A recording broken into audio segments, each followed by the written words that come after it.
host of the Gridiron.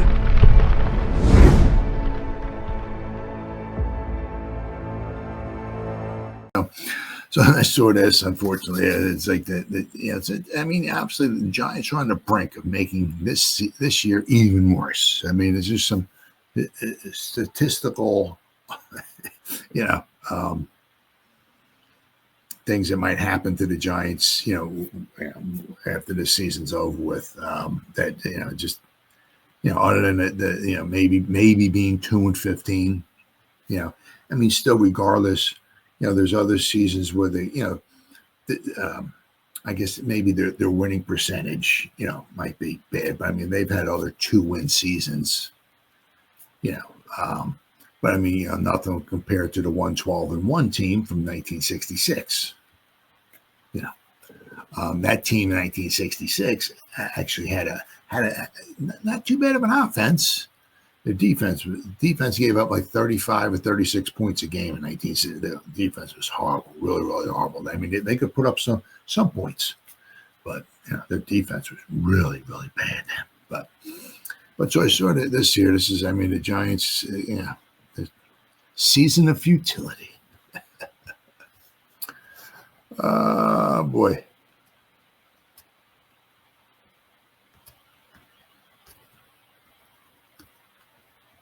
Let's see here. Whoops.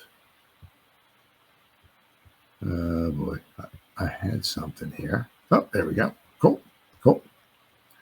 It says here, this is from SI.com. Giants are on the brink of making embarrassing history with another ugly loss.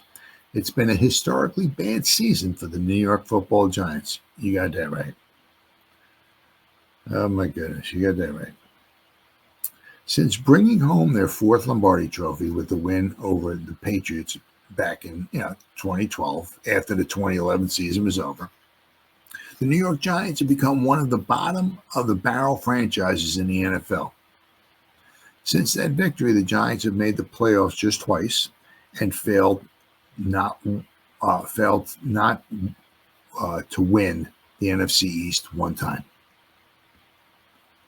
And obviously, since that particular point in time, right, all the teams except for the Giants have won the division, right? The Washington, whatever you want to call it, the Redskins, the Commanders, the Washington football team, whatever, they've won the division. Obviously, the Eagles have won it. The Eagles are going to win the division this year, and the Cowboys. They've all won it, the division. Everybody but the Giants, of course. Yeah, and even like so before, it's like when the Giants won the Super Bowl, they didn't even win their division, right? Because you can obviously remember, in 2007, right? The Cowboys were the better team in 2007. They were a very, very good team. But when it counted the most, right? When it came like that, it counted the most in the big game, right? The big picture game. Giants went down to Dallas and wound up beating them. Yeah. But the Cowboys were a very good team in 2007. So the Giants, that year didn't even win the division. It just went on that magical carpet ride, right, on the tails of of a good defense and Eli Manning, and they won the Super Bowl. So even with Eli Manning at quarterback for 8 more seasons after the Super Bowl, the Giants won 10 games or more just one time. Obviously, 2016. Well, I think they were 11-5 in 2016. Over the last 12 seasons, the Giants have finished either third or fourth in their division 9 times. Wow. And below 500 9 times as well. My goodness. Despite a largely dreadful 12 years for an otherwise proud NFL franchise, the 2024 season might go down as their worst season in franchise history, or at least since the 60s. As I said, you kind of go both ways. You can easily look at this year being the worst of all time. I said just because they're this year they're the injuries. Right, the Daniel Jones thing, Yeah, but I mean, a lack of offensive firepower, scoring point. I mean, somehow points just keep going down for the Giants. It's amazing, simply amazing. But let's see if I can compare, right? The '66 team and this year's team. So let me type in here 2024 New York Giants. Right? Pop that up. I'm just going to go over the points per game. That's all 1966 New York Giants. Now, I know that I said it was the Giants averaged like 35.1 points per game, 35.1, I think it was, on defense. My bad, 35.8. The average numbers given up, the 1966 team, average given up over 5 touchdowns a game. I mean, that's historically bad. 35.8 points per game. They averaged 18.8 points per game, right? So they averaged almost 19 points a game. Here the Giants averaged almost 15 points a game. So that team in 66 actually averaged 4 points per game more than this team is. But they gave up 501 points in 14 games. 35.8 points per game they gave up. So the Giants giving up 24.1 points per game this year, right? So they're giving up. I'm sorry. So the '66 team gave up almost 12 points per game more than this defense, right? Meanwhile, as I said, the '66 team averaged almost 19 points a game. This year's team averaged almost 15 points a game. So the '66 team averaged almost 4 points more per game on offense, but they gave up like 12 points per game more on defense. I said, I was giving up almost 36 points. I mean, I can't, I'm going to go back in time and look at each year and all, but I mean, you give almost 36 points per game. That's historically bad. Not just for a franchise. It's overall. I mean, that's really freaking bad. Yeah. So I mean, you can easily make,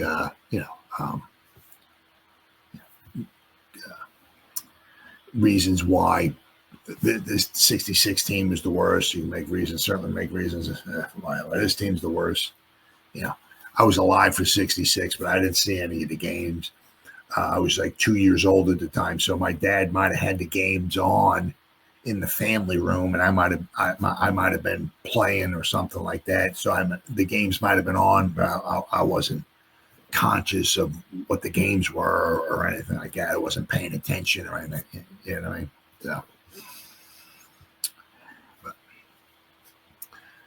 So at 2-13, right, and following a blowout loss to the Falcons, the Giants have lost a franchise record 10 straight games, and that didn't even happen back in the '66 season. They were on track to finish the worst record in NFL for the first time since before the NFL-AFL merger in '66, when they went 1-12-1. The year prior was the last time the Giants held the number 1 overall pick in the draft. If the current standings hold, the Giants will pick first in the 2025 NFL draft. Now, I mean, let me look this up here. Hold on. 1967 NFL draft. Because the Giants held the number 1 pick there. The thing is that they traded that number 1 pick after the '66 season.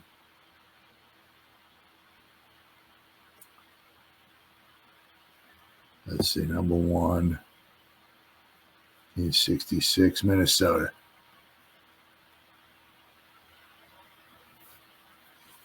Yeah. So Minnesota had the number 1 pick in the NFL in the '67 draft. But the Giants traded away their pick in their first round pick in '67 because they got Frank Tarkenton from Minnesota, so they traded away their number 1 pick. So that 1-12-1, their number 1 pick in the '67, and they traded that away, so they never actually had that one pick in the draft because they got Frank Tarkenton from the from the Vikings. They traded away their draft pick. The nice thing is that they traded away, right? So they traded away some draft picks. They traded away some draft capital, but they got themselves a future Hall of Fame quarterback. Problem was he only, they traded away a bunch of picks. He was only there for 5 years, 67 to 71, and they just didn't have a good team, a really good team around them. They didn't build a real good team around them. He had one real good season. He only in 1970 they were 9-5. They were 9-4. Final game of the season, Yankee Stadium. They played the Rams. If they would have won that game, they would have finished 10-4. I believe they would have won the division and gone to the playoffs. They lost 31-3, so they got knocked out of the playoffs. But anyway, Frank Tarkenton, so they traded away their pick from 66 after the 66 season. They traded that one away to get Frank Tarkenton. They needed a quarterback, and they got themselves a quarterback, but they just did not have a really good team around them. So it is what it is. But so the Giants are on pace here, right? Let's see. So we got on the brink of history. The worst outright record in the NFL was 1960 for the Giants. It's 1966. So we're going back like almost 60 years. All right. So you got to go back 60 years since basically the Giants had the worst record in the NFL. Now in 72 and 73 was interesting because 72 and 73 were the only time in NFL history you had back-to-back one-win seasons from the Houston Oilers. Right? 72, 73, Houston Oilers won one game both seasons. So in 73, when the Giants only won 2 games, they didn't have the worst record. Right? 74, they had 2, they were 2-12. But the overall, where they had the worst record among any team in the NFL. You got to go back to 1966. So, but once again, anything's possible, and we're going to talk about a little bit more further detail, more in detail about these final 2 games going forward. But anything can happen. And the Colts are not the Eagles. They're not the Chiefs. They're not the Bills. They're not the Lions. They're not the Ravens. Right? They're a team that could be beaten. I'm not saying we're going to win. I hope we don't win. But, if a bounce this way for the Giants, a bad call against the Colts that way, whatever, crazy things happen when you got a football, right? So if all the bad things that happen to the Giants so far all accumulate and go for the Giants in this game, we could be coming out with a W. I'm not saying we are. We could. That's why you play the games, right? But as of right now, the Giants obviously have the worst record. 2 more games. That's it, brother. You got it. 2 games to go. And I tell you what, I'm going to talk about. I got 2 more things to talk about, but that last game, we're going to talk about that one. That one scares me to a small degree. Winless at home. The last time they were winless at home. Now, obviously, everybody's big thing. If they lose here against the Colts, it'll be the first team in NFL history to go 0-9. Well, the only reason why you can go 0-9 would be, for most, you have to play 17 games. So that's only happened. What was this? The 4th year of playing 17 games. So it's like, so it's not like if they go 0-9, they're the first team in 312 seasons that's gone 0-9. No, that's not the case. There's other teams that have gone 0-8 at home or 0-7, right? But the Giants will be the first team to go 0-9 at home. And that's obviously pretty pathetic. The last time they were winless at home was in 1974. They played at the Yale Bowl, 14 games. The only 2 games that they won. Hold on, it's crazy. Somehow they actually went into Dallas and beat the Cowboys 14-6, and then they so that was in Dallas, and then they beat the Kansas City Chiefs 32-27, I do believe, in Kansas City.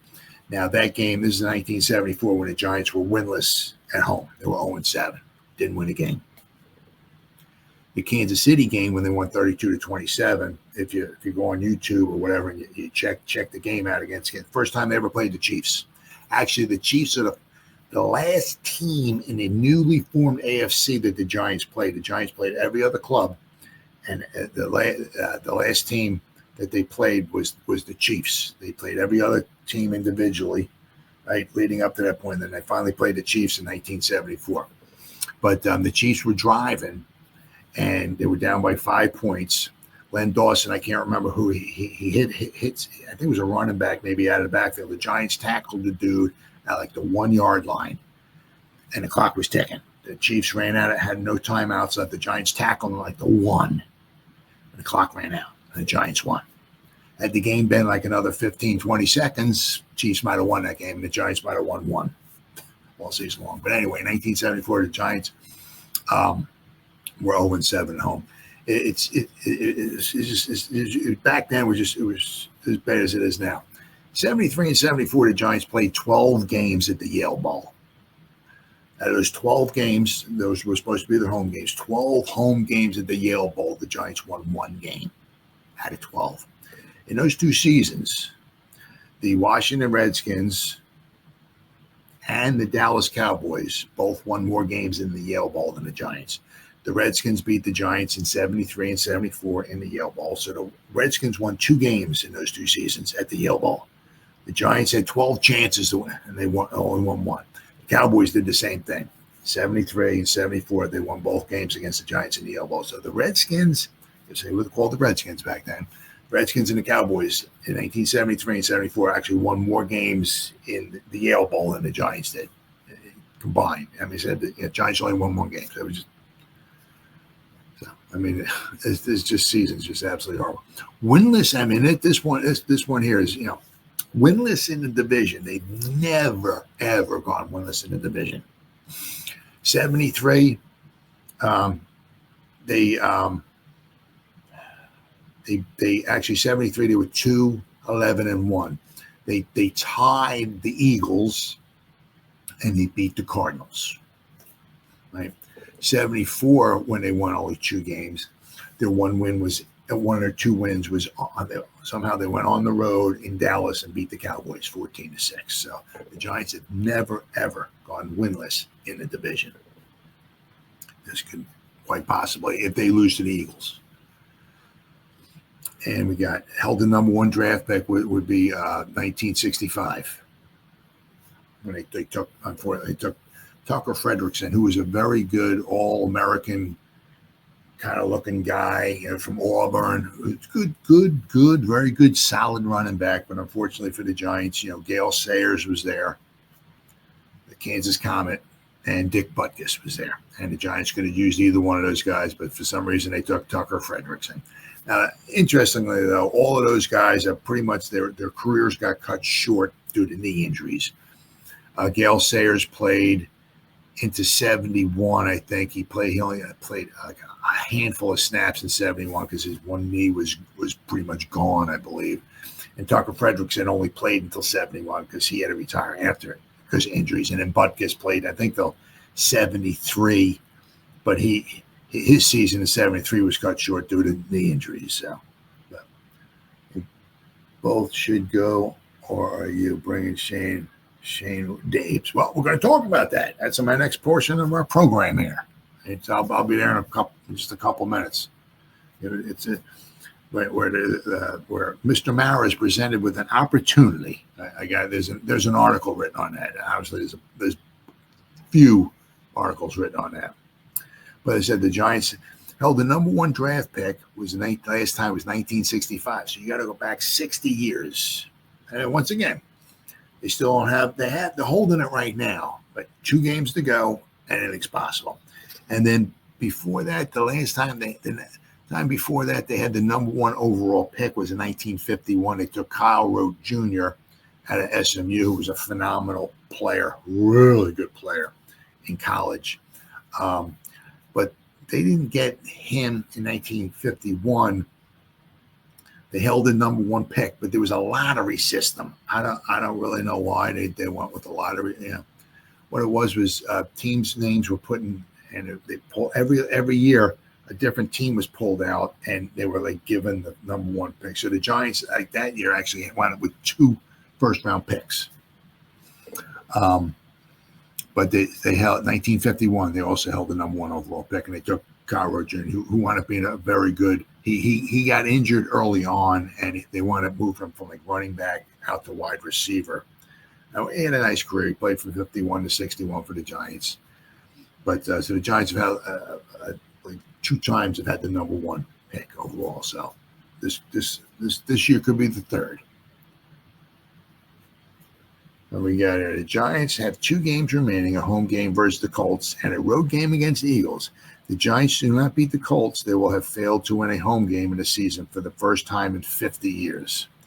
If they do not beat the Eagles, they will also go winless against their own divisional opponents for the first time in franchise history.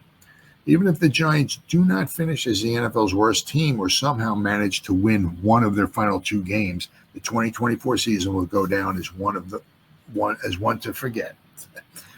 After letting Saquon walk and then sign with a division rival during the offseason and parting ways with former number 6 overall pick Daniel Jones, the Giants have looked hapless nearly an entire season, succumbing to perhaps their most disastrous season yet.